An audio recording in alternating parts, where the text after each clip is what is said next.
I was just weed whacking around these hives, and I could smell fermentations, and I just wanted to document this. Yeah, I just wanted to document this. What if alcoholism isn't necessarily a bad thing? Like, why do we crave alcohol? You know, there's obviously an imbalance in the microbiome. The gut bacteria is the gut is trying to communicate with the other brain in your head, and you know, there's a gap either from trauma, from ancestral trauma, whatever it may be. This idea of separation, right? This idea of pain and suffering, and we use alcohol to cope. It dulls the pain. I mean, we could just go on and on and on. The way that I communicate with the bees here, well, I mean, period, is through smell.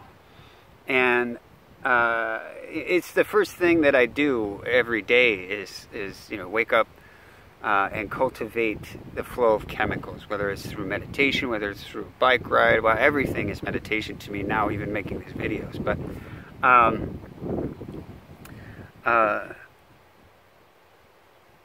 communication through smell.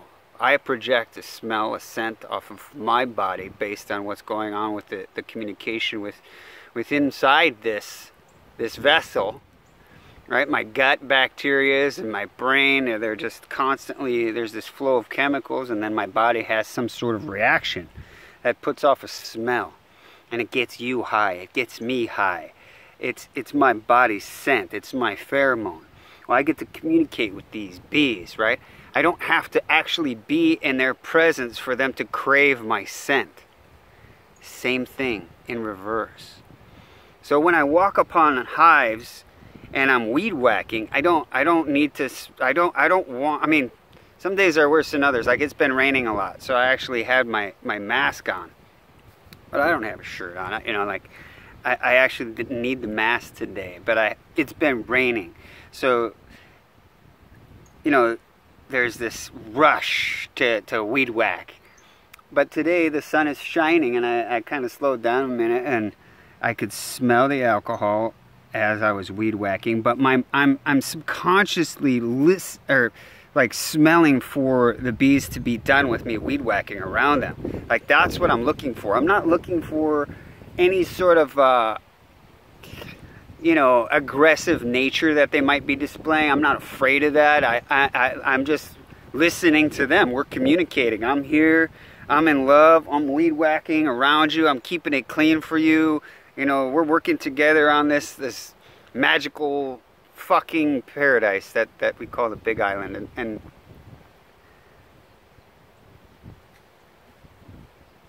oh, I should have lowered that. Sorry, I just saw something. Wow, I just keep getting distracted. It's so beautiful up here. I don't remember where I was. Oh, the smells. So I'm smelling for the bees to let me know that they're pow, or that they're okay with me weed whacking around them. And there's a scent that they give off, you know, because the vibration changes, and they'll stick out their stinger just a little bit, a tiny bit, and then the sting pheromone is released. And then the bees are agitated. They're actually dripping it from their butt. The venom is starting to flow, if you will. But in my quest for communicating with the bees, I could smell fermentation. I could smell alcohol. And it got me to thinking about why we consider alcoholism such a horrible thing when it's not. If you think about it, it's just our body's natural way to cope. I mean, it's one of the natural ways to cope.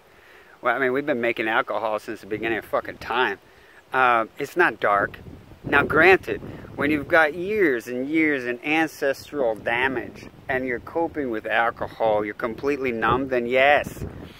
Idle hands do the devil's work. What are all the other sayings? You know, like, if you're not outside fucking putting in work, and you're sitting at home drinking, you're probably going to do some dumb shit. You're probably going to be abusive. You're probably going to be all those things. But let's just focus on the addiction itself. Let's just focus Let's just focus in on where it's coming from so that we can get to the core of the issue there.